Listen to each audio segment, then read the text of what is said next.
Oke, segmen yang terakhir ini adalah pembahasan mengenai fase ketiga dari sebuah proses transformasi digital. Setelah kita berbicara di segmen yang pertama mengenai planning atau persiapan, kemudian di segmen yang kedua kita berbicara mengenai pengembangan, development dari proses menuju transformasi digital. Yang terakhir kita akan berbicara bagaimana proses setelah development menuju implementasi. So, Markulik, mari kita kulik.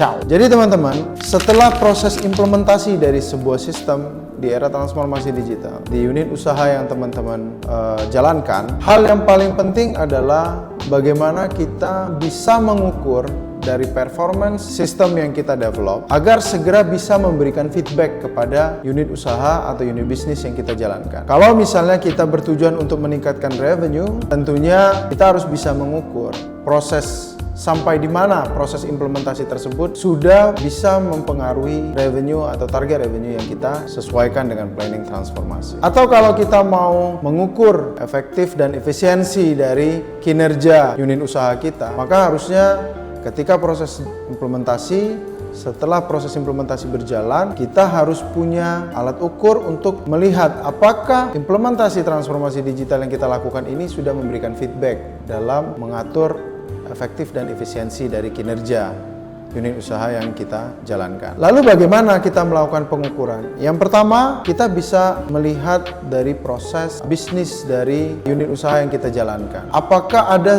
perubahan culture dari unit bisnis yang kita jalankan setelah era transformasi digital kita lakukan? Apakah terjadi perubahan yang signifikan dari sisi perusahaan atau dari sisi unit usaha yang teman-teman jalankan menuju ke perbaikan, atau terjadi penurunan? Dapat kita lihat bagaimana setelah proses implementasi. Apabila kita menemukan kendala, maka yang kedua tentu kita harus memiliki standar operating procedure atau SOP untuk memperbaiki kendala tersebut dengan cepat sehingga tidak sampai menjadi bottleneck dari proses implementasi sistem di era transformasi digital yang teman-teman jalankan. Mengapa demikian? Karena banyak kasus ketika sistemnya tidak di-maintain dengan baik, ketika ditemukan kendala baik secara teknis maupun non-teknis di lapangan saat proses implementasi, maka ini akan menjadi semacam bumerang atau seperti kasus gunung es begitu ya. Jadi yang lama menumpuk dan menjadi problem besar sehingga case terburuknya akan menyebabkan kegagalan dari proses transformasi digital yang teman-teman lakukan. Maka Anda harus aware. Tipsnya, jika Anda ingin sistem atau digitalisasi tersebut dapat berjalan dengan baik, maka Anda dapat meng-hire PIC tertentu untuk melakukan maintain, atau mungkin Anda dapat menunjuk partners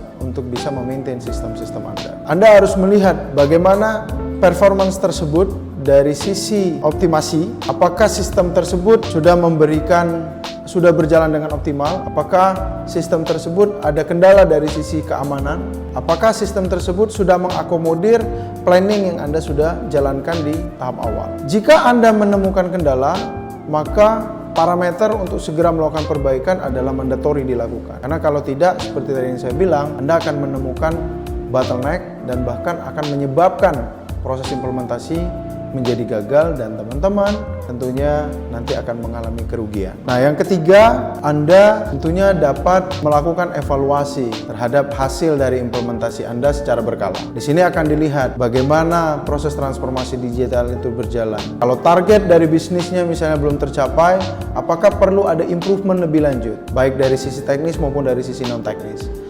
Kalau dari sisi teknis, maka Anda perlu melakukan sebuah perancangan ulang untuk menyesuaikan atau mengadjustment kembali sesuai dengan apa yang ditemukan di case evaluasi yang Anda lakukan. Namun kalau di luar teknis, misalnya ada kendala di SOP atau regulasi, teman-teman dapat melakukan assessment untuk segera menyusun regulasi dari sistem yang Anda implementasikan tersebut, sehingga unit bisnis Anda bisa segera melakukan adaptasi terhadap proses tersebut. Tips dari kami di fase implementasi ini, Anda harus aware bahwa apa yang Anda lakukan dari proses transformasi digital tersebut adalah sebuah proses menuju perbaikan. Proses yang Anda lakukan adalah proses yang bertujuan untuk berinvestasi atau bertujuan untuk meningkatkan performance dari unit bisnis Anda. Sehingga kalau Anda sudah memiliki tujuan seperti itu, misalnya Anda menganggap bahwa proses transformasi itu adalah sebuah investasi, maka tentu return of investment adalah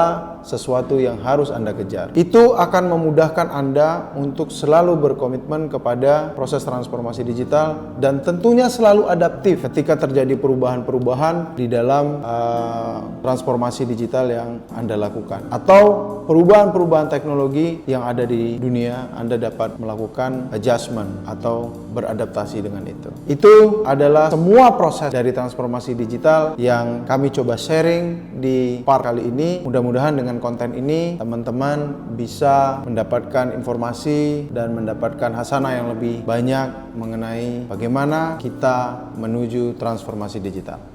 Kalau ada pertanyaan, teman-teman bisa komen nanti atau mungkin bisa ke sosial media kami. Nanti kami akan membahas pertanyaan dari teman-teman atau usul tema dari teman-teman supaya channel ini dapat memberikan informasi yang lebih banyak lagi dan lebih luas. Demikian dari kami. Thank you very much and ciao.